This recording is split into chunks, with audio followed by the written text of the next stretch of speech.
Esselamualeyküm kardeşler. Hayırlı sabahlar.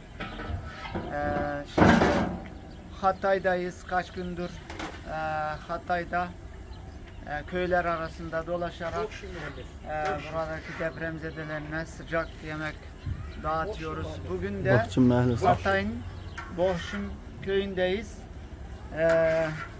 Gördüğünüz gibi yanımızda çok sayıda depremzedelerin bulunduğu çadırlar var. Buradaki kardeşlerimize teselli etmek amacıyla sıcak yemek dağıtmak istiyoruz. Şimdi yemeğe yine de uygun yemeğe olan pilava başladık.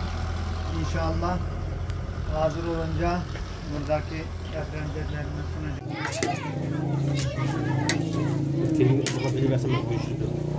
Rız Bukhari.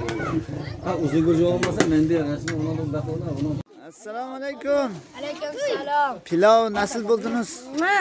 Güzel mi? Güzel. Beğendiniz mi? Beğendik abi. Elinize sağlık. Tamam. Afiyet olsun hepinize.